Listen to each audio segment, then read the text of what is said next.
right, I think we are all systems go. Aloha, friends. Nice to see you.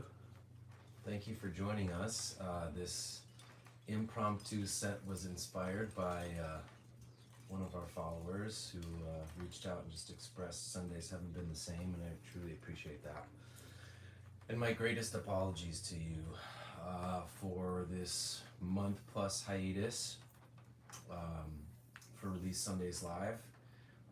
We've just had so much going on. As some of you may know, we're rebuilding our living foods company here on the island of Kauai, and we're deep in a construction rebuild. It is so much work.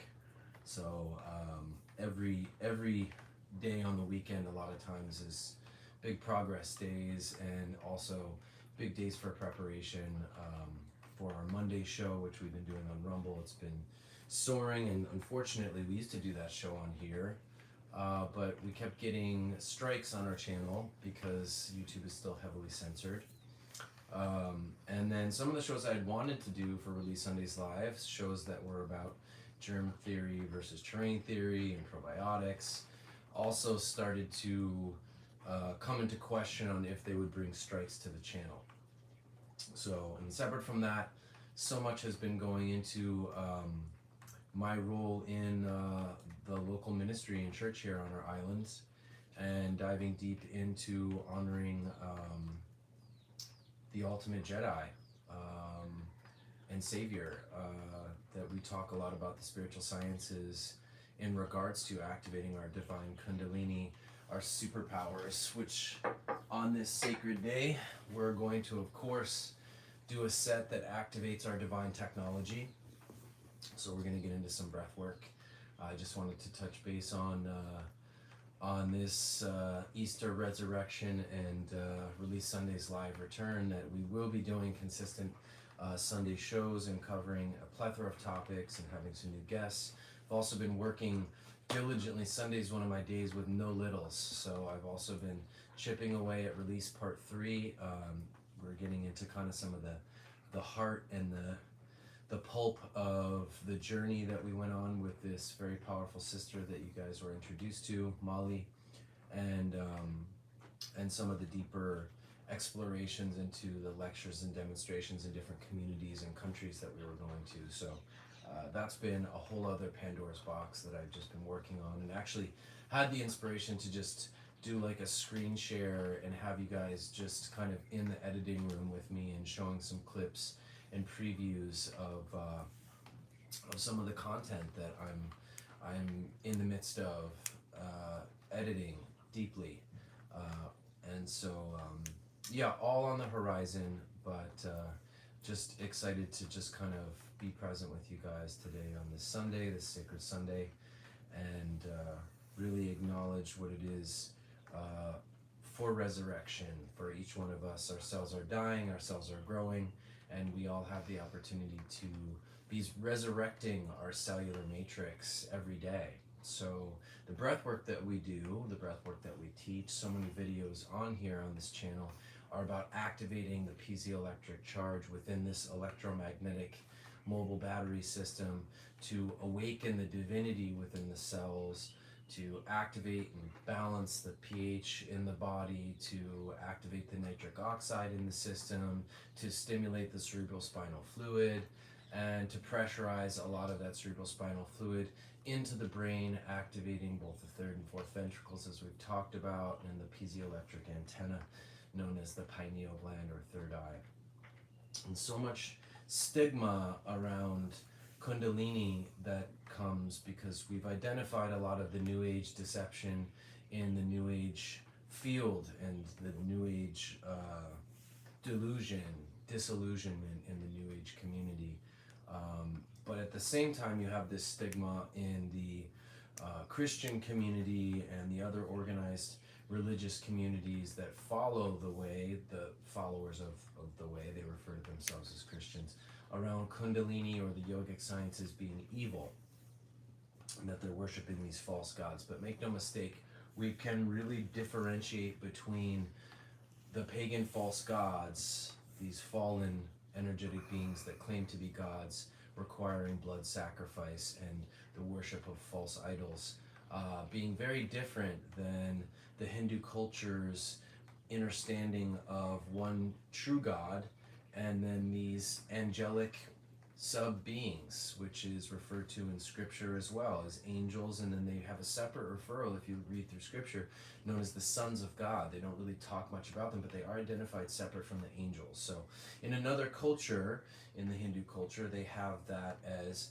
you know, Brahma being God, and then the angelic presences, which in scripture are talked about battling demons throughout history, and demons don't battle demons. So, you know, I think a lot of it is just a lack of knowledge around these things, so they look at it from the outside and they watch these different videos and then they have this concept from the outside. The reality is I was raised in both Eastern sciences and in Christianity, as well as Catholicism, and I was able to actually learn the inner workings of both and see the correlations and parallels, and they are very different than these false pagan gods, the gods that have trickled down and are worshipped a lot in the New Age community in several different aspects.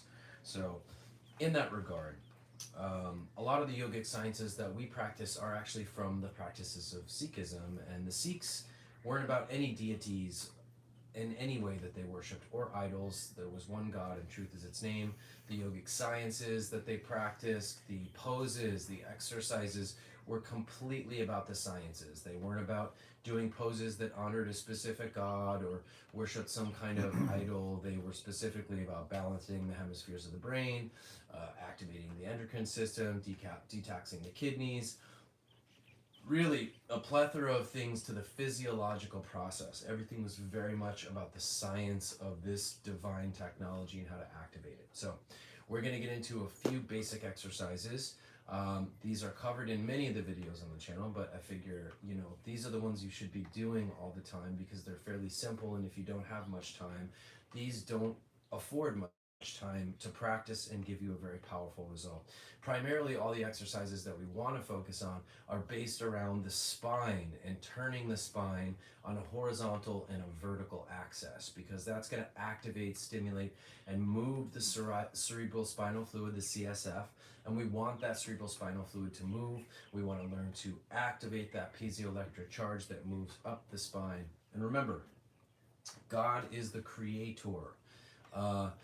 The negative forces, the parasitic energetic entities that work to disillusion and deceive us, they cannot create anything. So the fact that you have this piezoelectric charge system built into your technology, it was created as part of the design by the creator, which means it's not evil, it's not from some negative deceptive force in the body. In fact, actually, it's the pure force in the body to the deceptive side of the flesh and even the heart, which can be manipulated and deceived and distracted and seduced into lower frequency practices. This happens a lot with addiction as well. So, you know, the pure templates of this system are activating the euphoria that comes, the heightened Hertz level charge, the pressurizing of the oxygenation of the cells, the activation of the pH in the system, the stimulating of the piezoelectric crystal system that is the antenna in the third eye of the brain. All of these components are taking to the purest aspects of what it is to be in this vessel. And we want to honor that today on a very sacred day that is about resurrection. It's about transcending the flesh. It's about activating beyond what we are in the physical. And so this is very much my intention for our class today, and what we're going to get into with some very basic but fundamental and foundational exercises that we're going to explore today. And like we do with every class, we're going to take our right and our left hands, our masculine and our feminine, and we're going to build some piezoelectric energy through friction, building the kinetic energy, and we're going to bring that to the heart center. And we're going to take 3 breaths, inhaling and exhaling. On the third one, releasing the sound vibration Om Namo, taking a breath, Gurudev Namo. We'll do that twice. On the third one, we'll do it all in one breath, and then we'll complete the whole thing with a Yeshua, dragged out, Yeshua. That we're going to drag that out as the closing sound frequency. Then we're going to blow all the air out. We call this anchoring the breath, staying breathless. This activates the hypoxia in the body. Then we're going to take a deep breath. Deep as we can, holding and squeezing. We're going to pull from this rooted system all the way up. These mechanical stresses create electromagnetic charges, starting at the root to the abdomen, solar plexus, chest, tucking the chin, tongue pressed to the roof of the mouth, eyes rolled to the third eye, holding and squeezing, squeezing, squeezing. And we want to use our visualization, which is the foundation of psychic ability, to direct the energy current like a toroidal field. This is, I just saw recently a piece on how we are composed of atoms, and atoms, you know, if you look at what an atom actually looks like, it actually is this massive ring system of toroidal rings. Those toroidal rings reflect this toroidal field that the body is comprised of. And on a larger frequency, we have this toroidal field system, but down to even the most subatomic and tiniest increment of your being, it's comprised of a bunch of these all together. So when we do this, it's activating all of those matrix of atoms into this larger piezoelectric system. And it's like stimulating every droplet in the ocean to where the entire ocean of your cells is electrified. And that's where we get this powerful piezoelectric charge that we want to direct through our visualization to direct the energy back into the field so it's contained. So we're not just building the energy and it sits up here. This is one of the big misteachings with the Eastern sciences in the West, and especially with Kundalini, is that they teach you to build the energy up and it sits at the crown. We want to contain it in the field. We want to contain it in the body, okay? So here we go, right and left, building it together. And we're going to inhale and exhale. And inhale. And exhale.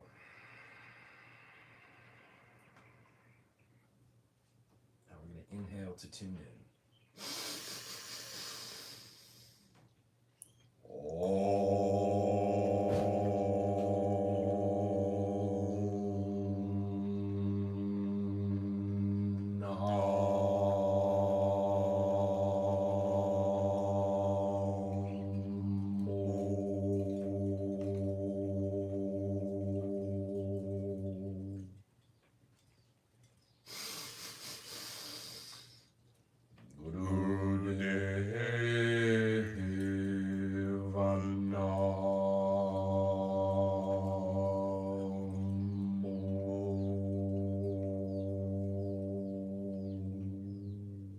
Sound frequencies acknowledging that we're bowing to the internal guru, the divine light within ourselves, and to the lineage of teachers who have carried these sciences down through the lineages and passed them down from torch to where we can be practicing them now.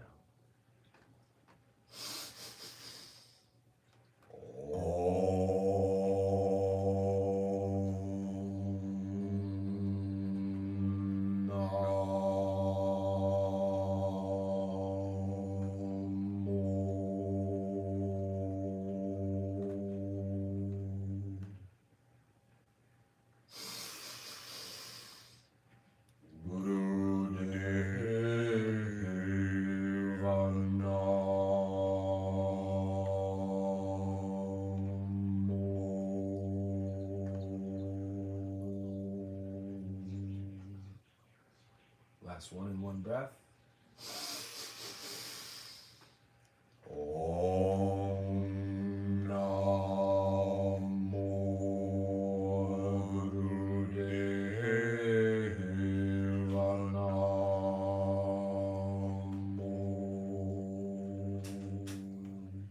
Final sound frequency honoring Yeshua. Deep breath.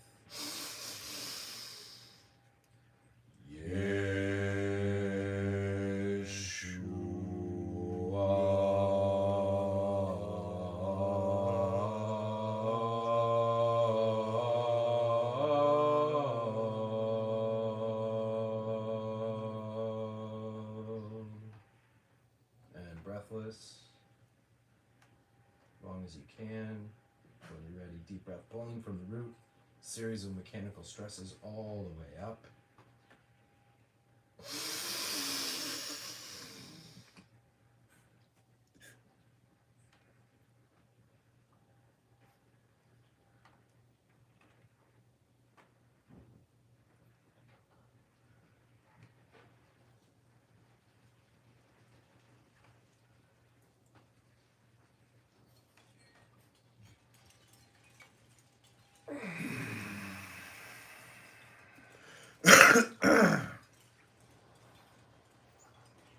Dropping right into that Ujjayi breath through the nose, through the throat. For those that aren't familiar, we have two forms of breath that balance our polarity. One of the greatest inversions to us that has led to the more extreme aspects with the gender inversion and all of the inversions in our society that are unnatural is the inversion of polarity between just men and women. We're all out of whack. The men are feminized, the women are masculinized, we're all flippy-flopped. So how do we balance our polarity naturally to bring ourselves back to that true state, to cultivate polarity with each other? Well, the best way would be using the prana, the breath, to use fire and water, the masculine and the feminine. So we do forceful breath through the nose, like the pranayama and the parabhati, right? And then we also breathe through that Ujjayi breath through the nose, through the throat, the feminine, the cooling, the nourishing breath. In between these exercises that we're going to do, how do we do that? We breathe through the nose, through the throat. We open this little valve here. You can hear I'm opening that valve. So, and that's how we learn to get this valve open, inhaling with our mouth open and closing halfway through. Same going out.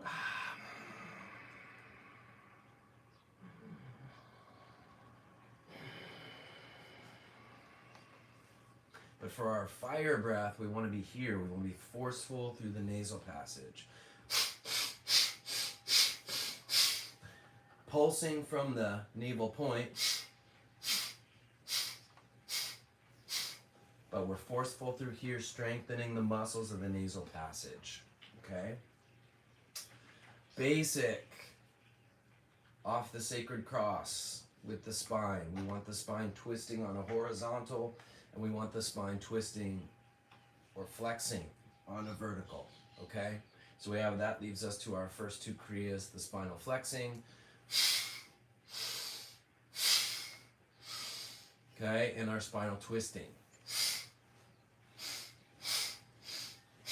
Okay, we're going to start with the twists first, and then we'll go into the flexing, and we'll look a little bit deeper at the mechanics to how to do this really, really, really correctly, because it's the most important that you do it really correctly. So first, thumbs are going to go under the armpits. This is activating the lymphatic ducts under the armpits. We want the arms really parallel. We don't want them dropping down. I know it's harder. It's going to engage your shoulders and your deltoids a lot more to stay up. But we want to keep them up. We don't want to let them drop down here, because we're going to get a cleaner twist on our torso if our arms are up. We're also going to get a little more pressure into our lymphatic ducts under our arms, and that's stimulating these. You can even give yourself a little massage on these.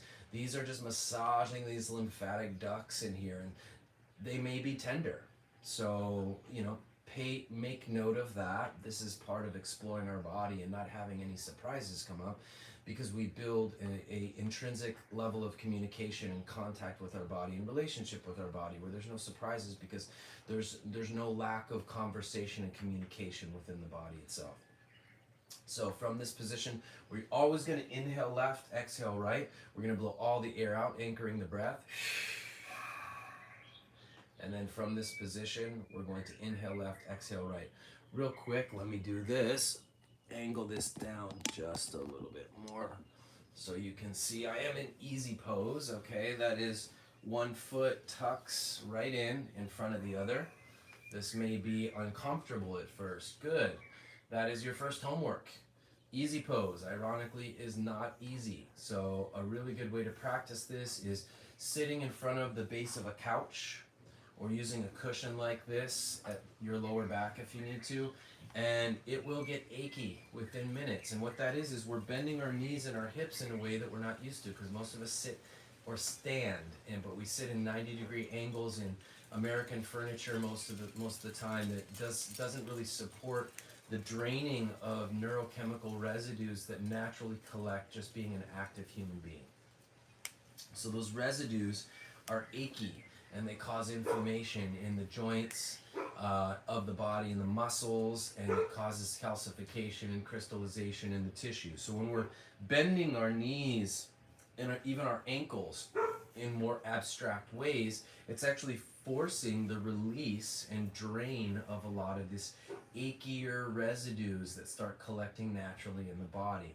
And again, there's nothing wrong with that. The body is designed to be active, and being active produces neurochemicals. Those neurochemicals produce residues. Those residues should never have accumulated, because we should just be palpating ourselves every day, flushing that out of the tissue. And by the way, for those of you that are familiar with the movie Release the movie, we take you through a basic understanding. There's some videos that I show you the mechanics of NMRT on our channel. You can look back to those. There's we did a Trinity of Health and Wellness. I think it's day 2 maybe, but we go through the basics of Kundalini, the basic principles of NMRT, I think in day 2, and then we go through diet and health, living food stuff on day 3. Nonetheless, just a review, if you grip your tissue and you go across it, and then you go up and down, we're making a cross, a sacred cross. Your whole body is designed structurally in a sacred cross. So if we want to unlock that, we grip the tissue, we go across and along, we release it, we grip again, across and along, and we kind of travel over the tissue that way, gripping up and down, side to side, release, up and down, side to side, release, up and down, side to side, release. Then we do the other arm. We can do our legs this way. We can do the whole chest, everything. This is a navigational tool. Anchoring into the tissue, moving across and along, releasing, anchoring into the next point, like a sewing machine, going through the whole tissue itself. This is a great way to naturally flush. So if your ankles or your knees are feeling achy in easy pose, come out of it for a minute, shake your legs out, grip your knees, side to side, up and down, side to side, up and down, side to side, up and down, on the ankles, everything, and then come back into easy pose again. I promise you, it will progressively get easier sitting in these positions, and easy pose will become easy. Ironically, the more you invest in finding that ease, because at first it may feel more extreme and inflamed because you are in a state of more inflammation and extremity in terms of how the body is agitated. It's the same with neuromuscular therapy. It may come off as intense because the state we're in is more intense. And the more we flush that stuff, the less intense it is. The less intense because our state of intensity lessens, if you will. So from that, we're in easy pose. We're going to get back into the spinal flexes, okay? So we're going to tuck again under our armpits here, activating those lymphatic glands. We're going to inhale left, exhale right. We're going to start by anchoring the breath, blowing all the air out. Sitting up, and begin.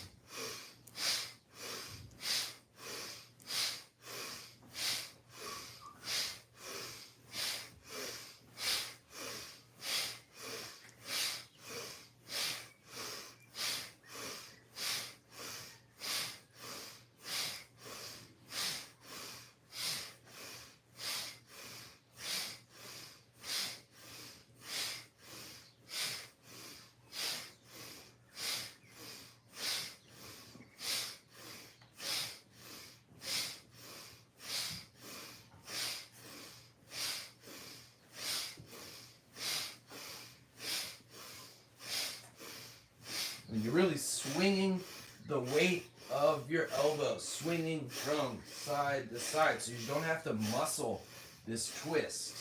You actually are swinging the momentum of your body to bounce back and forth The whole upper torso, head included, are turning left and right.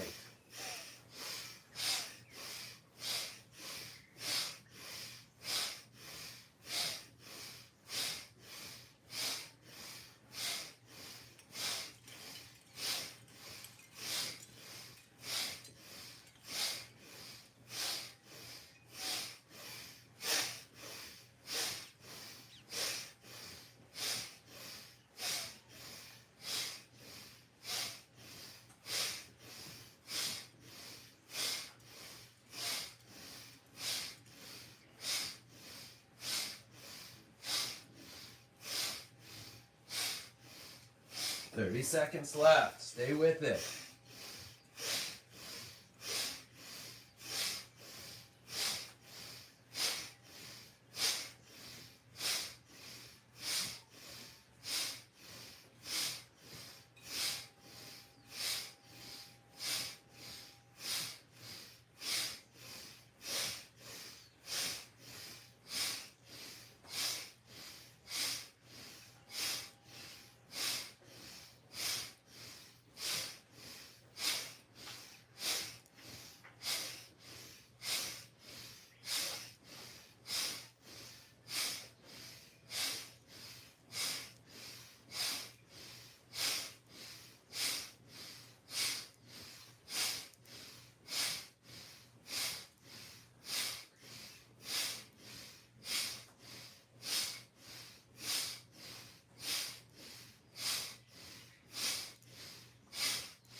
Exhaling center.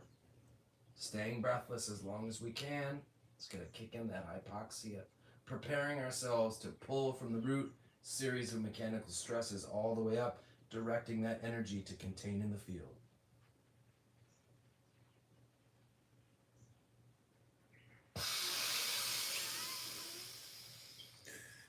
Pulling the elbows back to accelerate the mechanical stress at the chest.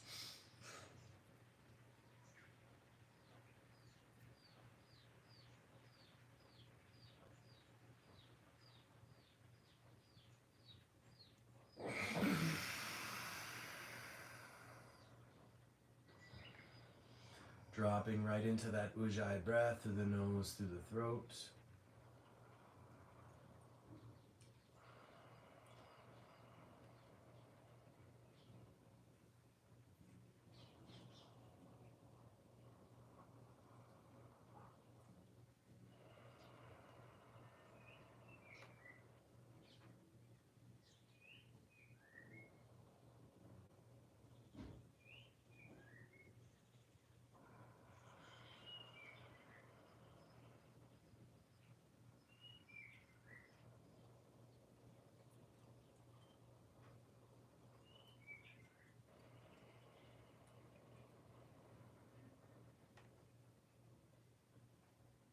It's a powerful thing to go between this masculine, intensive breath of fire and dropping right into this ujjayi, soft, nurturing, cooling, feminine breath of the ujjayi.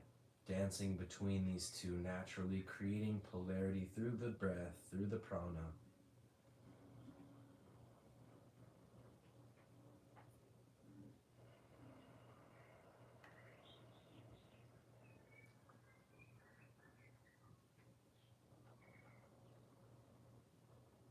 This period with the ujjayi, with the soft, cooling, nurturing breath, is also a period to feel the activation, feel the pressurization, feel the oxygenation of the cells from this heightened kriya with the breath of fire, which boosts our cardiovascular system and gets us into an aerobic state equal, we've done heart monitor testing, equal to that of running. So this is full cardio that we're doing sitting in place.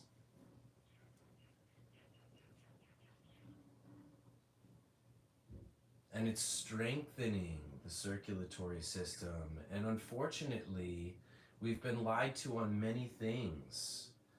Like, for instance, the heart is a pump. The heart is not a pump. The heart is a valve. The lungs are the pump. Think about it. The lungs are pumping They're pumping the oxygen, which is pumping the blood to move through the valve of the heart. So when we're doing this, we are activating that pump, which is boosting the flooding of the blood to the valve, strengthening the valve, and we're causing an intensity of pumping for that blood into the valve, and then we're cooling and calming the valve down. We're taking ourselves up and bringing ourselves down, and there's a conditioning process that happens not just to the valve and the pump, but to the entire core system of the body's musculature as well. This building core strength makes you stronger for anything else that you're doing. I'm back in the gym doing consistent workouts and building more muscle mass and strengthening my body, and this has been integral in my return to the gym, on top of what we've talked about before, which is the double ventilated breathing. Remember, through the nose, through the mouth, which we incorporate both with the ice bath, or if you have any pain, or if you're working on a part of your body that's in pain, you breathe through your nose and your mouth twice, and out through your mouth.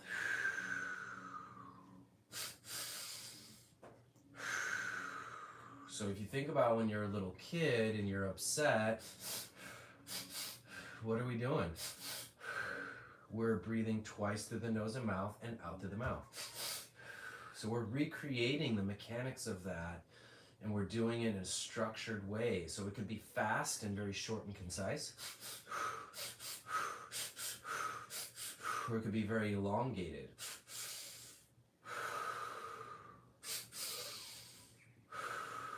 So when I'm working out and I'm in the midst of reps, I'm doing it faster. I'm doing it, I'm building in. It's giving me double ventilated oxygen to my blood. It's allowing my muscles to peak with higher reps. And when I'm in between the sets in the gym, I elongate the breaths. And in elongating the breaths, I calm the heart rate back down before I move into the next set that I'm doing, whether it's incline or whether I'm transitioning from upper body into lower body. In terms of working out, it works dynamically the same, because you're getting double the oxygen in the blood to the body. So we've activated the horizontal plane of the spine and the cerebral spinal fluid. Now we're going to access the vertical side. And I want to really emphasize with the mechanics here, although you might see me do this, and we grab this front foot, this is like our roller coaster bar we're going to hold on to for leverage. When I exhale, and I'm collapsing down, it may look like I'm very incorporated in the shoulders, but I'm not. Everything is coming from the sit bone. You go off the sit bone and on the sit bone. I'm on the sit bone now and I'm off it. You can actually sit on your hand and you'll feel it. When you're up, you're on the sit bone. When you come off, you'll feel you go off the sit bone. On the sit bone, off the sit bone. It's the shifting of the pelvis that's actually creating most of the movement that you're seeing. So I can hold my arms steady and you'll see a majority of that spinal flex is the spine flexing. So I incorporate this to pull out the rhomboids, the traps, the lats, and just give them a little bit deeper engagement of a stretch. Really opening the back. So we're going to start really slow and elongated with our exhales and our breaths, and we're going to build faster and be more short and concise. So let me give you an example. We're going to start with a more of a bellowing, where we're going to get the navel point to fully go in, and we're going to push everything out of the body like this. We're really going to stretch the back in this concave position. And then we're going to gracefully take a deep breath and come up into the other position of our spinal flex. So if you look at the mechanics, I'm stretching this side while flexing this side, and then here I'm flexing this side while stretching the back side. Blessings to you. I felt you watching. Blessings, sister. So when we're doing this, this is the most powerful, if not any other kriya. This is the most powerful kriya for the spine. Okay, it's said that you're only as young as your spine is flexible. This is one of the best exercises for you to do for the spine. Okay, so again, when we're exhaling all the way out, we're gonna just sit and kind of stretch in this, and then we're gonna sit up. And we're stretching in the opposite position and collapsing back down.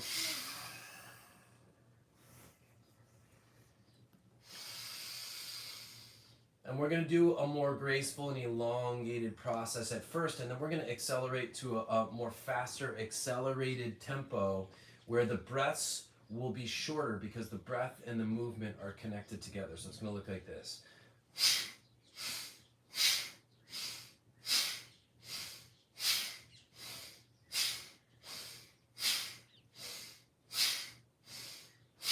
Okay?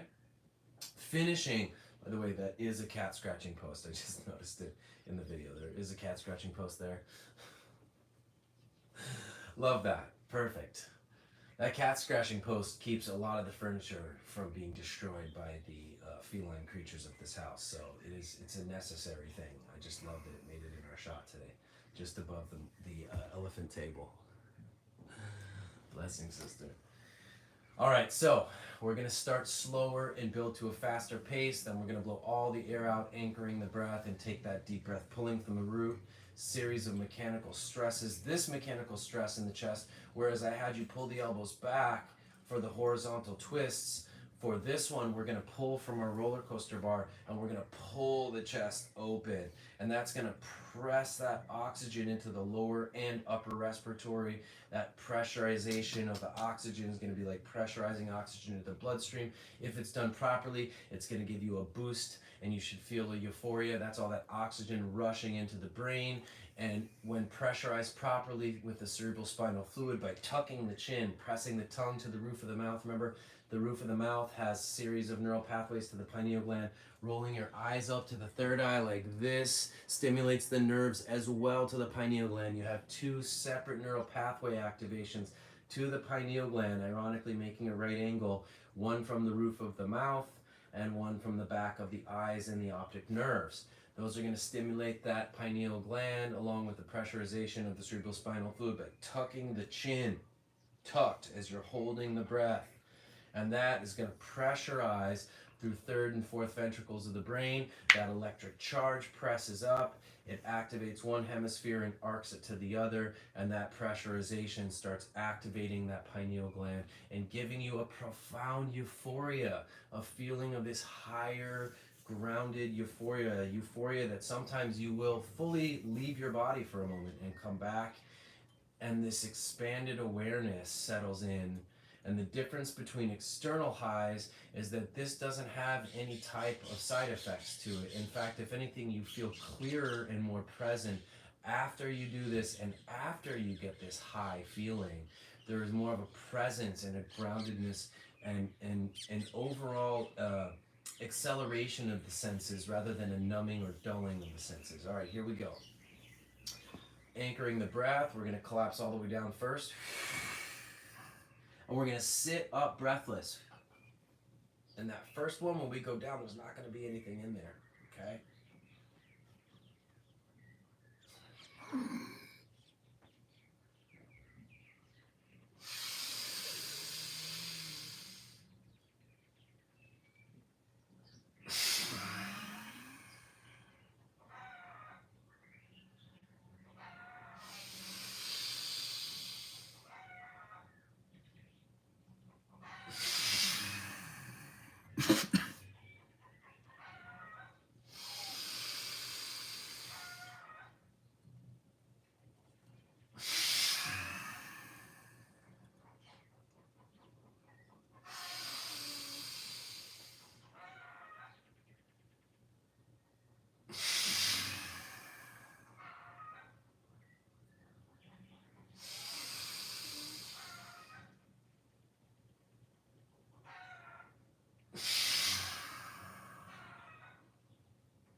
emptying everything out.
Picking the pace up.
Breathless.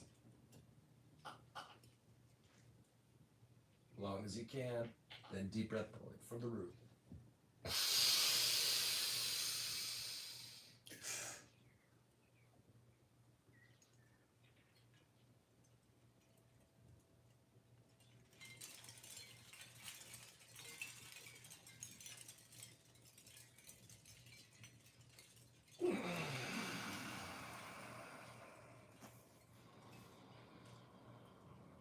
Dropping right into that Ujjayi breath.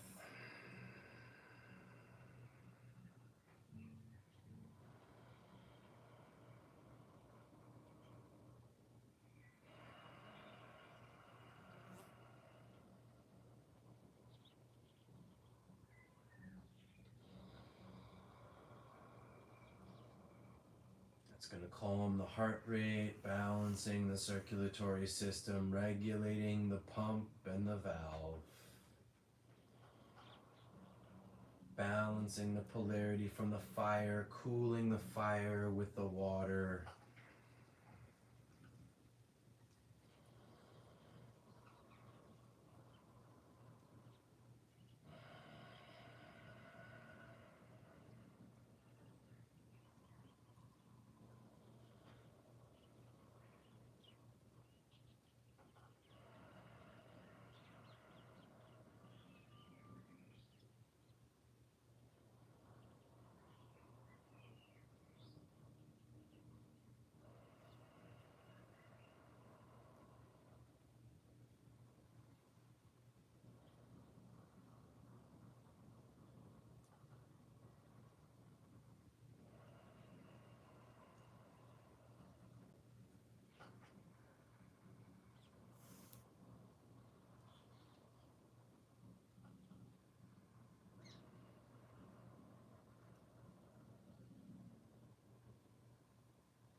Feeling the sensation that you just earned from doing this Kriya, activating the oxygen, the piezoelectric charge, the Hertz level boosting in the body, pressurizing that oxygen, fluxing the cerebral spinal fluid. This Ujjayi time, this nurturing, cooling water breath time, is a time for tuning in and feeling the sensations. Feeling the communication of the body.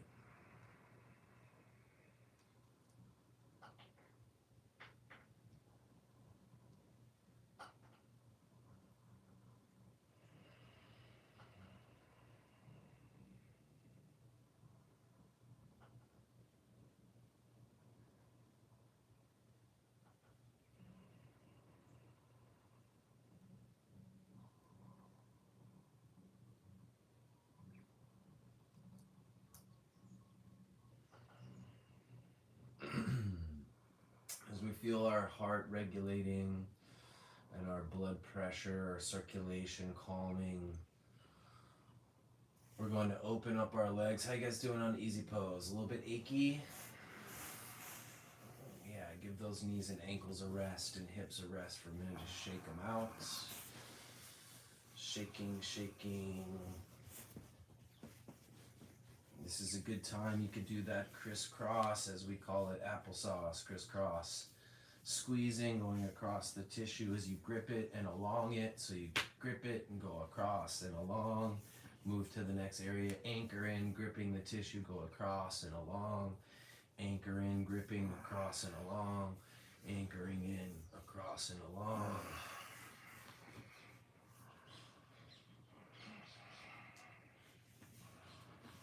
I recently had an injury to the left ankle, so this is an opportunity to open that. Definitely feeling it from easy pose, so I'm now going into that ankle, pressing in with my fingers even into the ankle itself and going across and along, moving all. It might even take two hands and focus on each ankle, across and along. Same on this one, across and along. Working all the way down the tarsals, metatarsals, tarsals, and the feet and the toes. So we're going to be going into what could be called in the more Western depiction of butterfly pose. See if I can get this to come down just a little bit. There we go.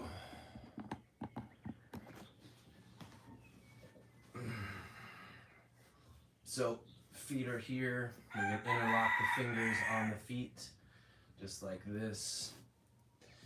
And we're going to actually be bouncing the knees. And as we bounce the knees, we're going to be syncing the exhale with the downward movement and the inhale with the upward movement, like this.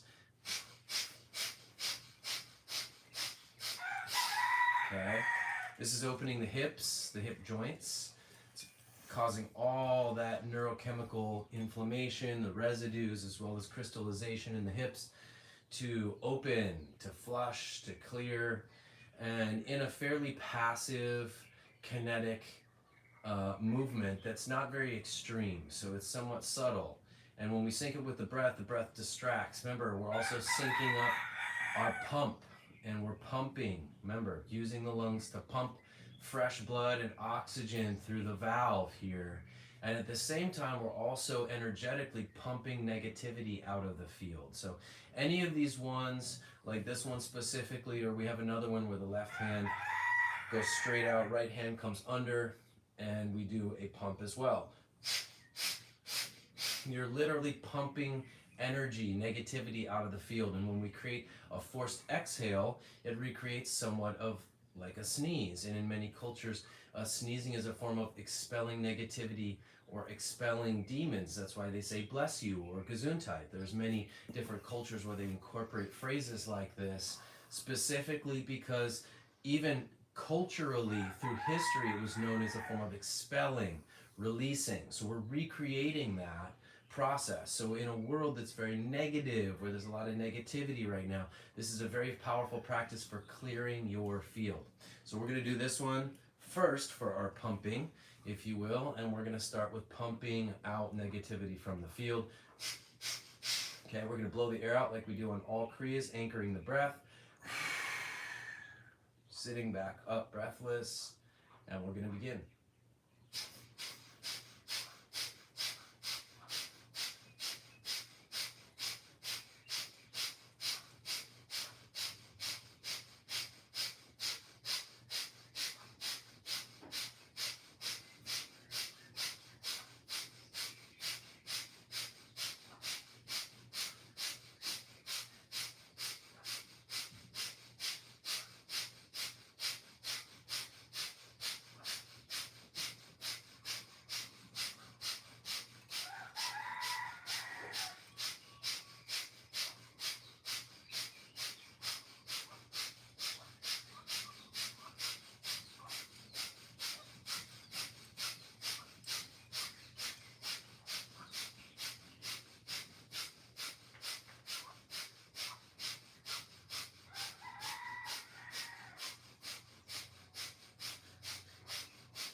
It's like a light, shallow breath, like a little rabbit. You can do very short and shallow breaths to sync with the knees bouncing.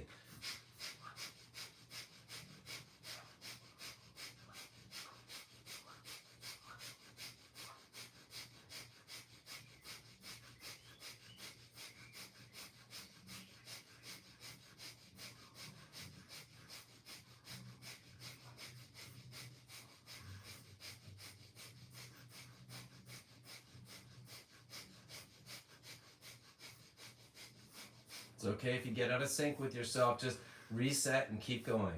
You're building new muscle memory to sync breath and movement together. By the way, that in and of itself is a powerful thing. We're syncing breath and movement. You know what that's doing? It's writing new neural pathways in the brain. It's writing new hand-eye coordination, muscle mechanics. This is all really good because our brains get lazy.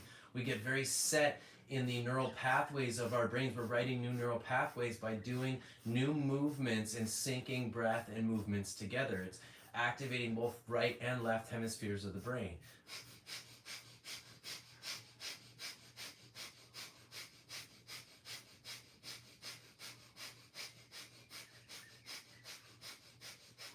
Keep with it, last 30 seconds. Also, when we finish, we blow all the air out and you take that deep breath and you do all these mechanical stresses going up. Keep with the breathing while I'm talking.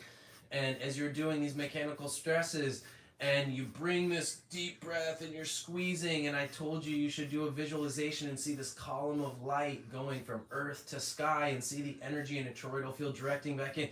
Guess what that's doing? Whether you believe in the spiritual quantum side of directing energy in the field, when you're using your visualization, thus your imagination, and you're doing a physical exercise, that visualization is using the right hemisphere of the brain, the physical mechanics side is doing the left hemisphere, so you're actually using both hemispheres just by engaging the visualization into the exercise. So do it for that reason, if not anything else.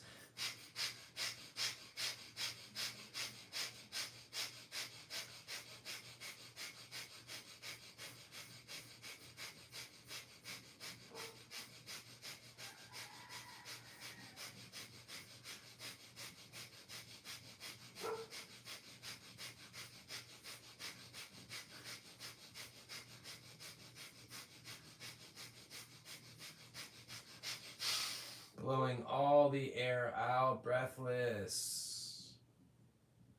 Letting that hypoxia kick in. Remember, hypoxia is directing all the oxygenated blood to the areas that need it the most in your body. Deep breath when you're ready, pulling from the feet. Pull the chest open again.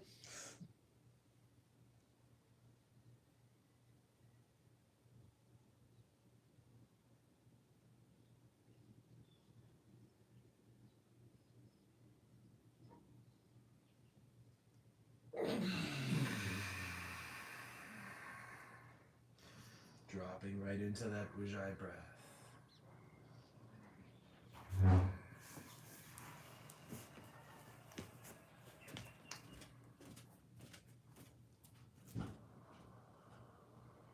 Cooling, nurturing, balancing the energy through the nose, through the throat. Ujjayi breathing, calming the circulation from the fire breath, the breath of the masculine. We're cooling now with the feminine, balancing our polarity through the breath. Also exploring all the sensation we just brought on from those powerful pressurizations, those piezoelectric activations. Feel the sensation, the pulsation in the body now.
As you're feeling the circulation, calming, the valve calming down, coming back to center, and going to our next Kriya. This one, this one is the one, I would do this one in my next set. This one's going to be a little more challenging. This is called open lotus or full lotus. So we're grabbing the big toes with our fingers here. So if you can only get like this, that's okay. All right. And if you need to lean against something or sit against a wall, you can do that. The idea is to get fully open like this, fully extended. Okay. But if you can just get here, that's cool, or here, or even here, still going to work. We're going to blow all the air out as we get into this position. Breathless. And we're going to start with that same breath of fire. We're going to go with a forced exhale first, like this. Recreating that sneeze, that pumping. We're going to do that for 30 seconds, and then we're going to switch it up to this linear breath. That's forced inhale, exhale, like this. Okay, and we're going to finish blowing all the air out. Breathless, hypoxia kicks in, and then we're going to take a deep breath from here. Deep as you can. Holding, squeezing, column of light from earth to sky, all of it. And then as we exhale, we're going to bring these back down and just sit forward in that Ujjayi breath. Cooling, nurturing. Okay, here we go. You guys got this. Challenging you with this one, all right? Because ideally you want to balance, but don't throw off the whole pose if you can't get that balance. See, I'm balancing on my sit bone right now. So that's how I can sit without leaning against anything, comfortably floating in this position, okay? Here we go, anchoring the breath. Starting with that forced exhale.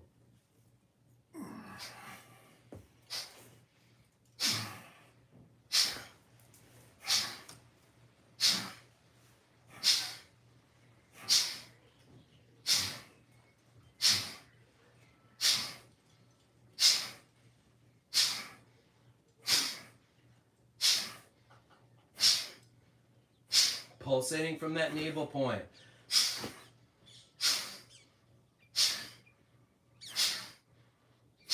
Expelling everything that doesn't serve you out.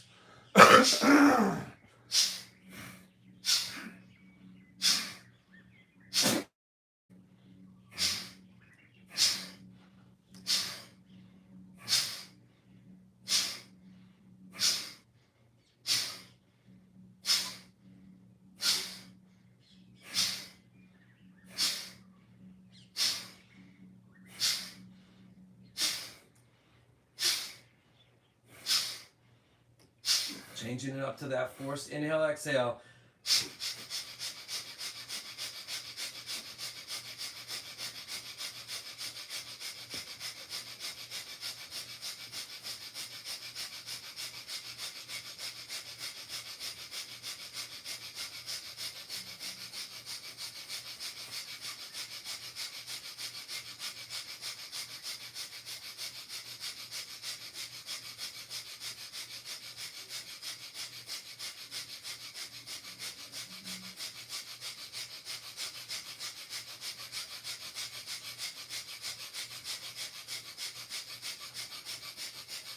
If you have to come out of it, do, but keep the breath going.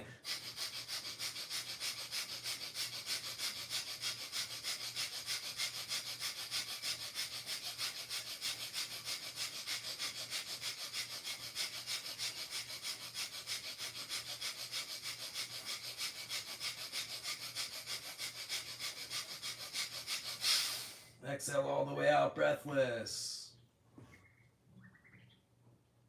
Deep breath when you're ready.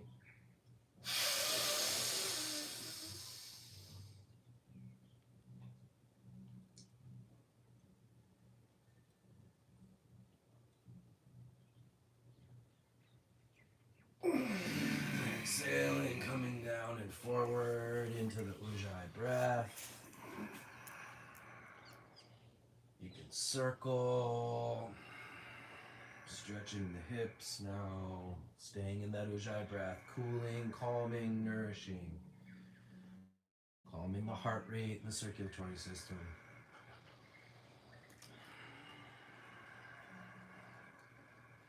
Try going 6 times one way and 6 times another.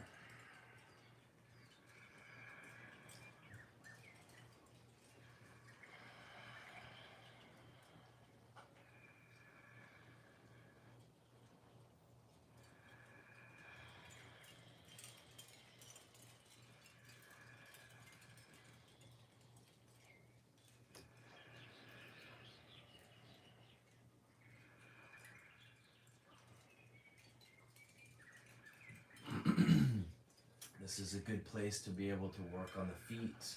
They're turned kind of up. You can also work the insides of the legs here. We could be using our elbows and going across and along, across the muscle, along the muscle, across the muscle, along the muscle, across. You could even just rock back and forth with the forearms. Just pressing in to the inner thighs, those muscles that just got stretched and flexed. We're just kind of rocking and massaging. All of this is an exploration. It's a stimulation, it's a palpation. I'm going down to the calves now, using the momentum on my body to just lean into the muscles, systematically going up and down the muscles of the legs, just even pressing in, back and forth, pressing in.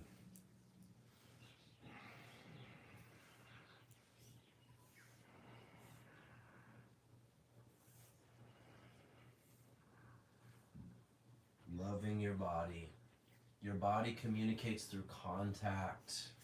The human body is designed to be touched. That's what our film, or at least the movie, was all about. The human body is designed to be touched. And in our country, in my country, in the Western country especially, in any country, touch is alienated. It's either sexual or nothing at all, unfortunately. So this alienates us around touch, as well as intimacy. Intimacy is usually either associated with sexuality. When you learn that intimacy, into me I see, doesn't have to be based in sexuality or sexual intimacy. It's a game changer for how you can have connections and relationships with fellow humans, but they don't want you to know these things. So here I am, I'm just, again, gripping the tissue. I'm going up and down, side to side, up and down, side to side, up and down, side to side, throughout the whole body.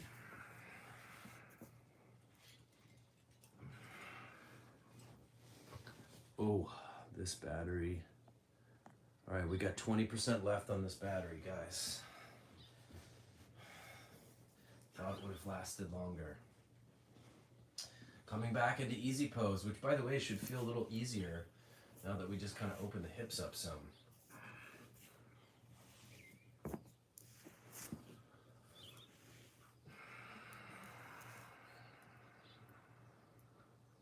Keeping with that Ujjayi breath.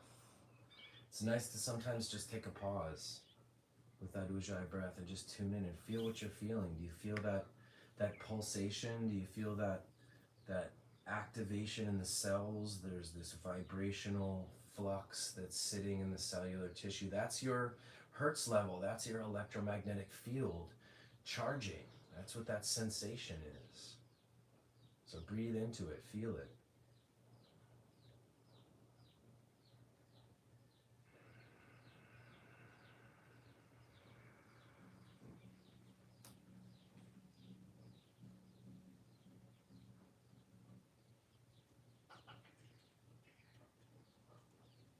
In fact, because we want to build that electromagnetic field at the heart center, we're going to take our hands, fingers closed, facing each other 6 inches apart.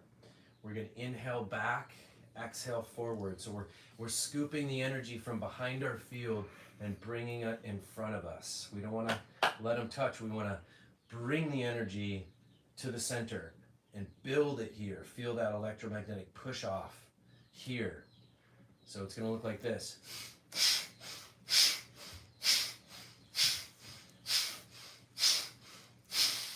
After we do this for a minute, we're going to bring the hands together, blow out all the air, hook the thumbs together, and deep breath coming all the way up, extending up, holding and squeezing, and then we're going to fan the arms out as we're exhaling, taking that energy and encasing it in the field. All right? After this one, we're going to lay down in Shavasana together, and we're just going to lay on our backs and feel the energy we've built from the sequences of these kriyas, and just go into our Ujjayi and start doing some internal exploring in the body and feeling that sensation. You earned it. Here we go.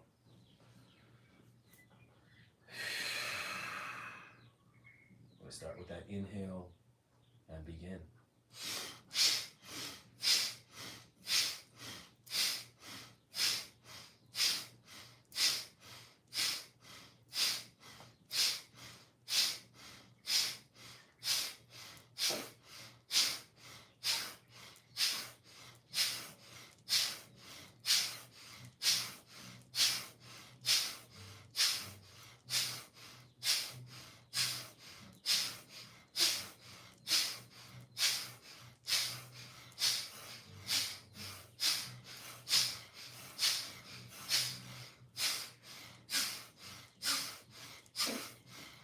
Find your pace and keep up. Breath and the movement tied together.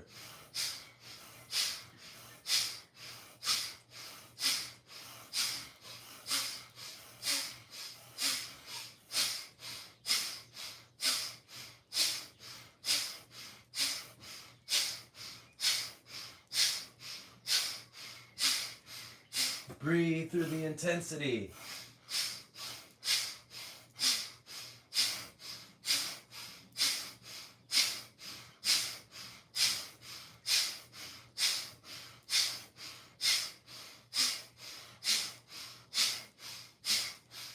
Almost there, 25 seconds left.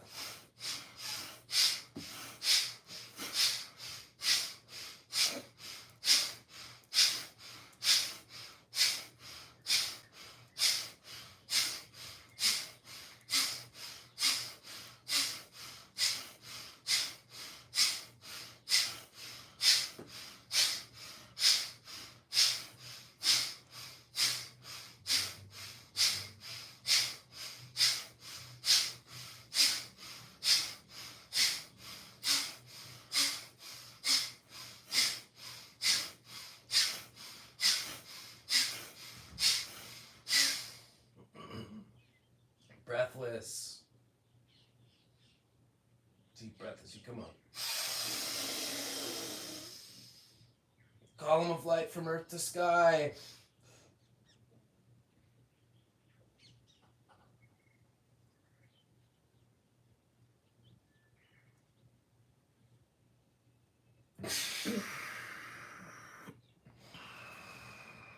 Dropping into that Ujjayi breath.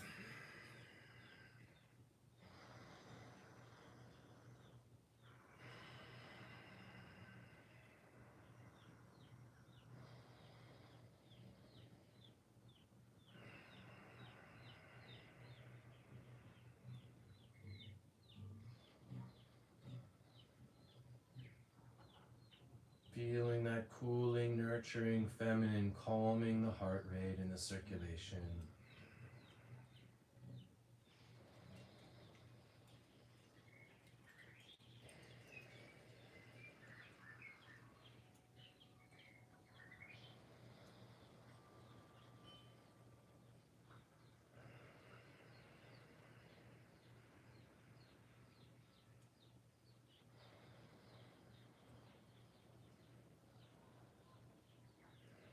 And we're going to come lying flat on our backs in Shavasana and really feel that sensation that we just built.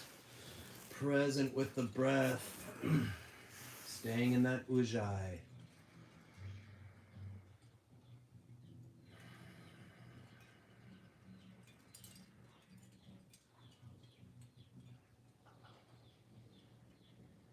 With each breath, feeling the expansion of your consciousness with each breath. Feeling that grounding and the cooling, the nourishing as well as the presence for all sensation.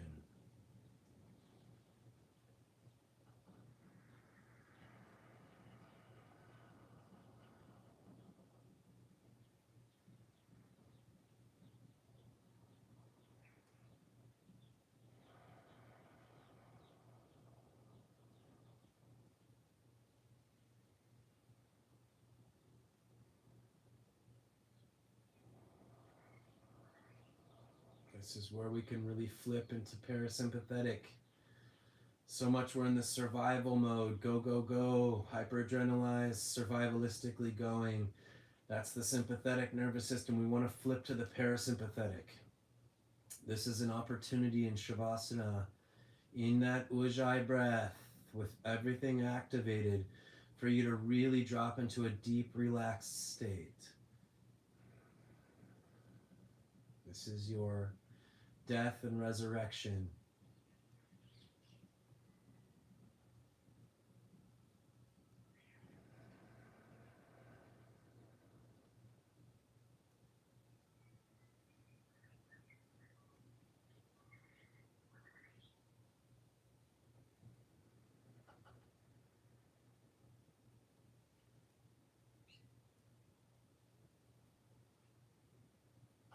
Present with the breath, being the witness.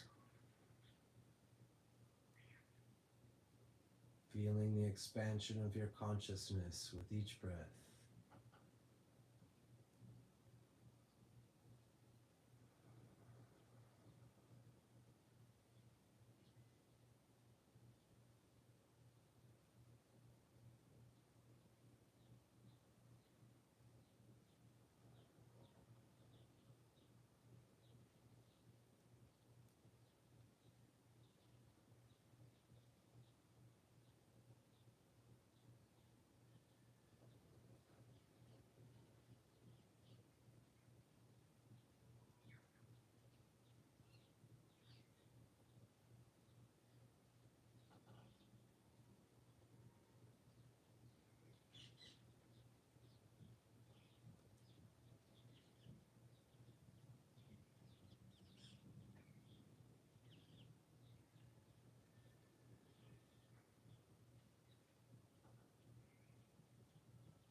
each breath, expanding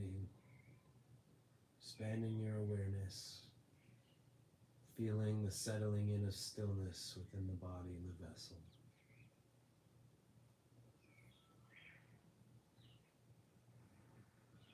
If you have your eyes rolled to your third eye, you should see a light forming even.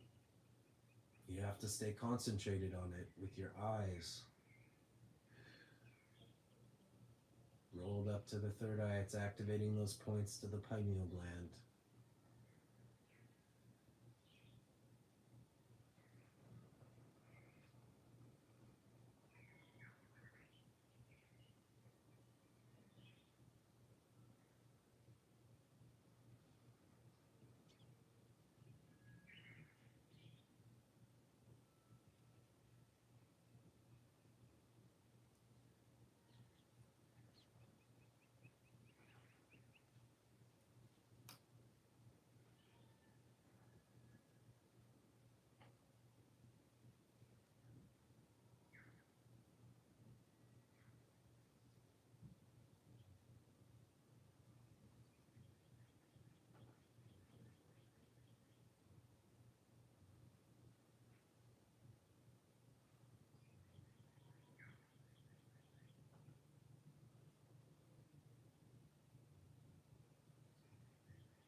Now from this state, you could expand this window out in this parasympathetic as long as you want to. If you do this before bedtime, you can transition right to sleep state and deep sleep so deeply because you've engaged the parasympathetic. You've gotten yourself out of that fight or flight, out of the restless body, out of the active survival state, and you flip the switch to parasympathetic. It's one of the best ways to transition to sleep. Or you might even transition to a nap from this place, or just deep meditation. I support you to do that 100% with any of these kriyas, finishing in this position, eventually sitting upright in a more conscious meditation state, sitting in this deep parasympathetic. But for now, because the phone's going to run out of battery and I don't want to close our class out with a dying phone for this, we're going to bring ourselves back into the body, gently rocking a little side to side, rocking ourselves back into the body from that stillness.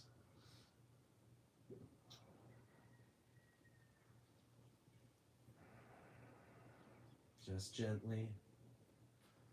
And we're going to bend our right knee and bring it across the body into what we call a cat stretch.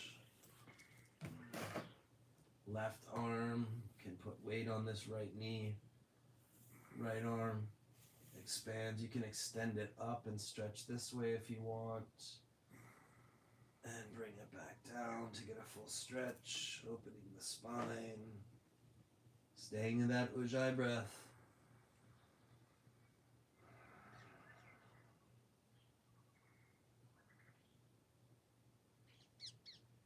And we're going to switch sides now.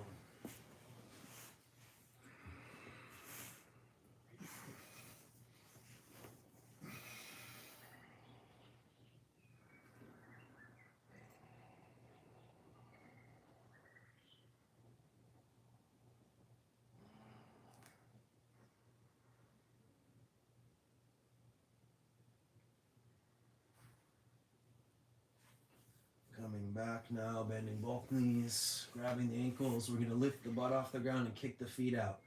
This bangs the pelvis. This is going to stimulate what's called the coccygeal body. It's known as the kundalini gland. It's six inches inside the sacrum. We do it with an exhale.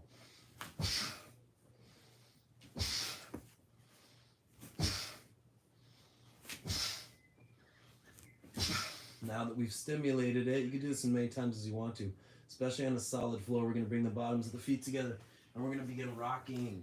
We're going to rock ourselves into plow pose. Ideally plow. If you need to shoulder, do a shoulder stand, that's fine. But ideally we want to go into plow. Because we want to continue that stimulation. We could continue stimulating the sacrum. We can get the kidneys. And just drawing that drain. The drain, if you will. If you can grab your feet, do so. If you need to hold here, that's fine. You want to let these come down. There's a variance of accelerations to this. You can open these up. I don't have space here to do that, but you can split these open like this. I'm just going to grab the feet. And I can stretch the shoulders this way too by pushing my feet out if I get my hands in the bottoms of my feet. Let's see if I can do this on more and screen for you guys. So I can stretch my shoulders by pushing the feet out, gripping with the hands.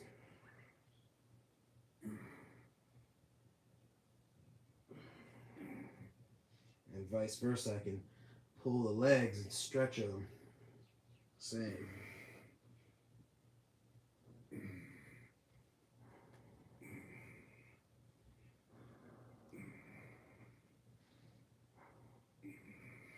And bottoms of the feet again together. And we'll just rocking on the spine alone.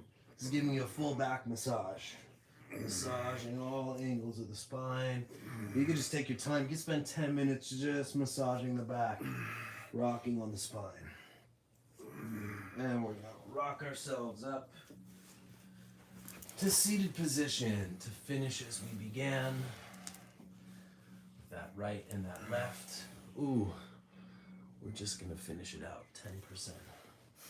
Right and left, masculine and feminine, bringing it together. The heart center.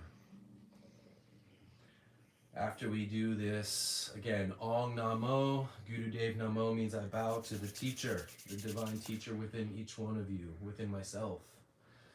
That is the embodiment of the divine and the lineage of teachers that brought this divine science of activating our divine technology to its highest capacity, its highest optimal performance level, its highest gestation, its fruition.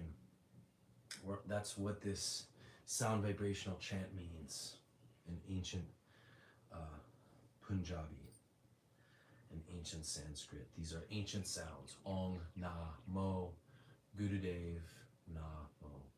Gurudev means divine teacher. We're going to do it 3 times. Ong, Na, Mo. Breath, Gurudev, Na, Mo. On the third one, all in one. And then we'll finish with that Yeshua, honoring the divine on this sacred day as well. Jesus, Savior, ultimate embodiment of the divine in human form. And we'll finish with a long drawn out Sat. Take a breath. Nam. Sat, true.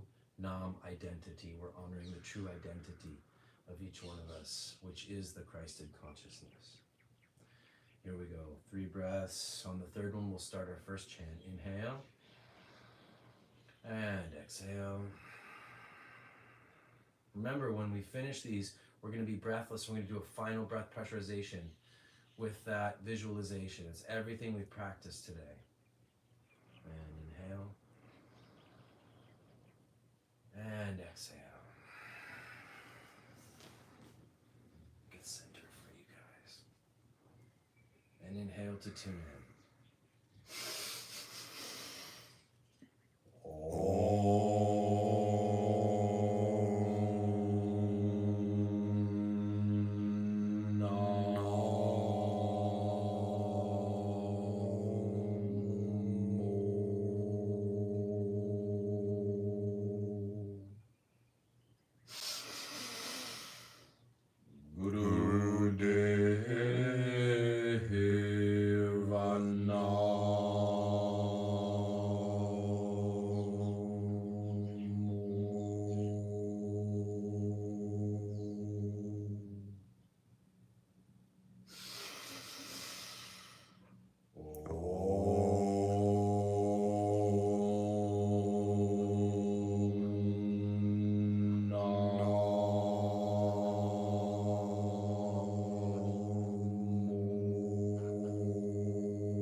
lotus.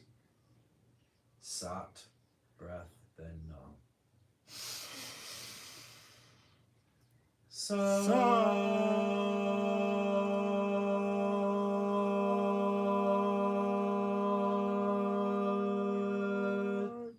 When you do the nam, let it vibrate through your nasal passage. It goes into the pineal gland. And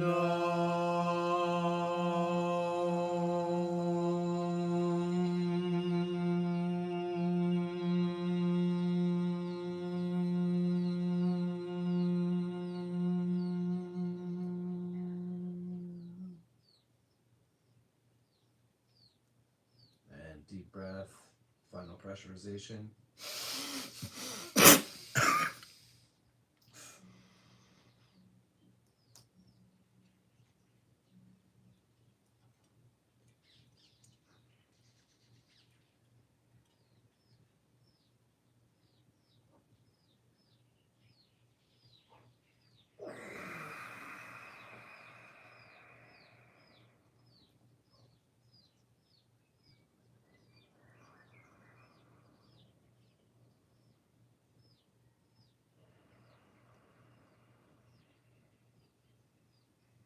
Staying in that Ujjayi breath.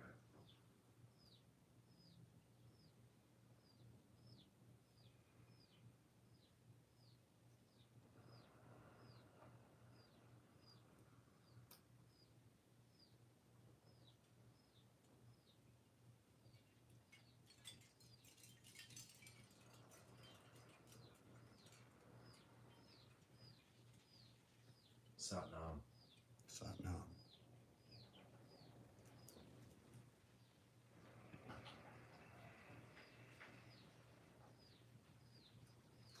I appreciate each and every one of you for tuning in. Those that have come in the class, and the solid 7 that have stayed throughout the whole class that we had. Appreciate each and every one of you for tuning in on this sacred Sunday, Sunday of Resurrection, Sunday of the Savior, of the most powerful embodiment of the divine, to walk in this world and go through the most powerful and intensive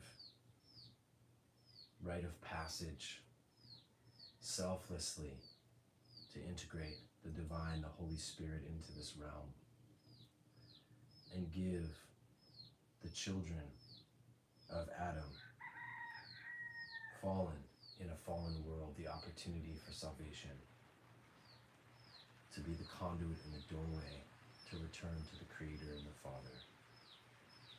It's an honor to bring this connection, these systems, that there were several records throughout histories in India of Yeshua coming and learning these spiritual sciences and activating the divine template of his being to embody the Creator.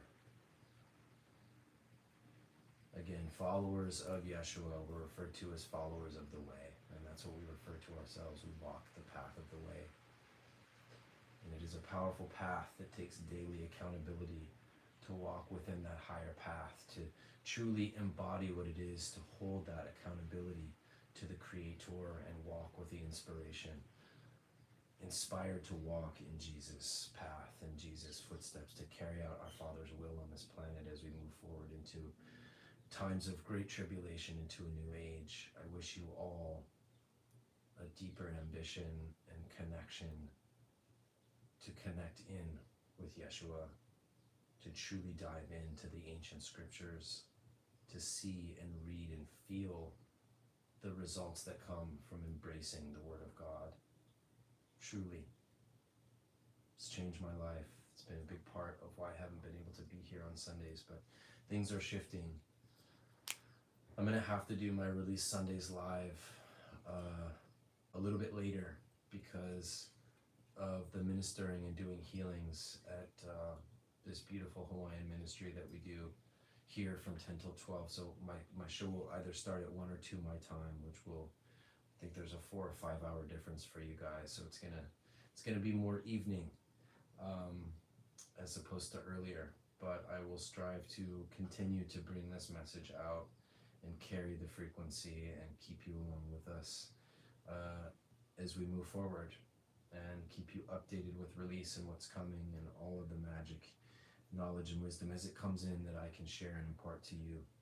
So with that, Satnam Aloha. Bless you all.